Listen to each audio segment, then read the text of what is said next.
What's good, y'all? It's time for a DL short. Some of you may or may not be aware of this story, but it looks like an American soldier serving in Korea has run across the DMZ into North Korea. Um, this has to be a whole new level of stupid. I can't wrap my head around what's going on right now, bro. When I heard this story, this is a whole nother level of stupid, man. So let's check it out. This is CBS News. Yo, let's check this out. It was here along the heavily fortified border where Travis King, a U.S. Army private second class, dashed across.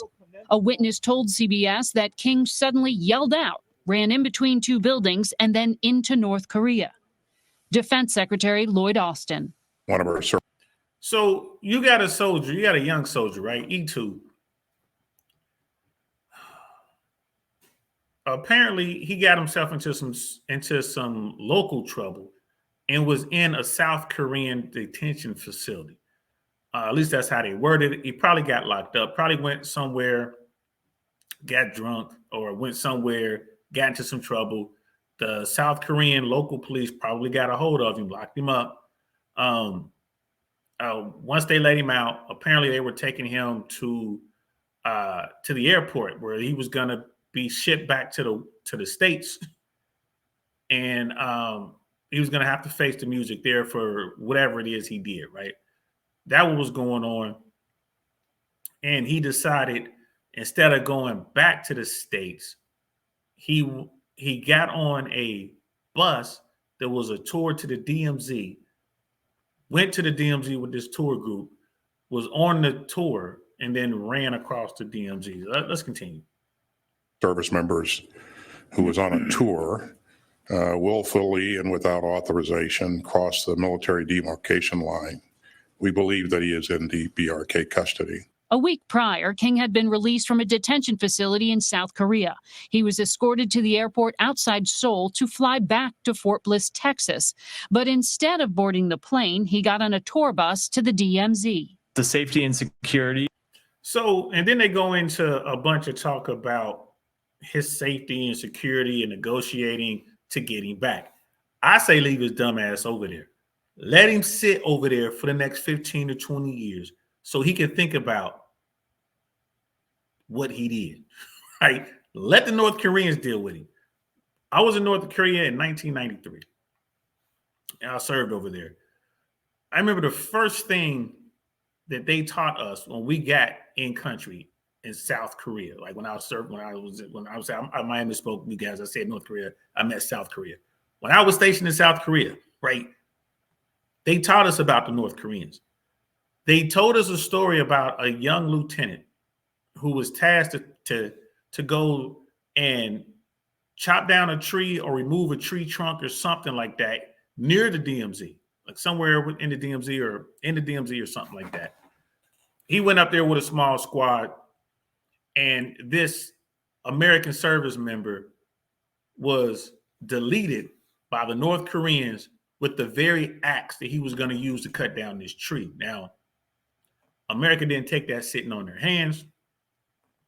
I think, don't get me wrong, but as the story goes, America sent a company-sized element to go remove that tree, and we're waiting for the North Koreans to show their face because, we were ready to even the score for that, right? That's the first thing they taught us, and there's pictures, guys. In the Army, here are the pictures. This is what happened.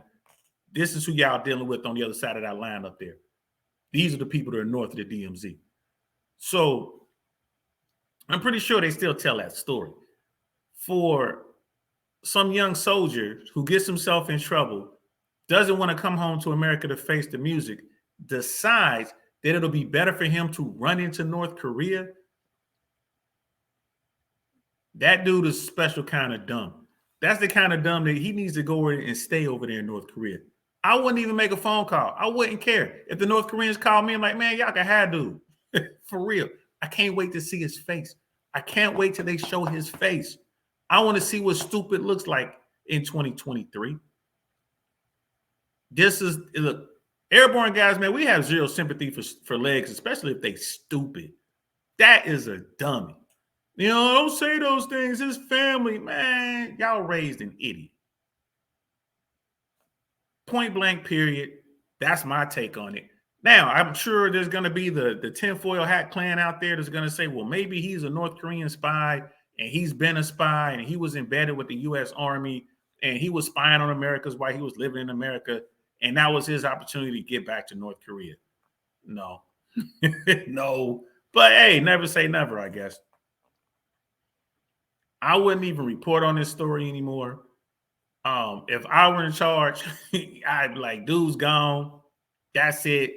I would process him out. I would dishonorably discharge him because he's AWOL. He's absent without leave. He's a deserter. I would process the paperwork, be done with it. If he manages to get out of North Korea and he finally gets back to America, you get no VA benefits from on this end, bro. So you look better just staying over there in North Korea, man.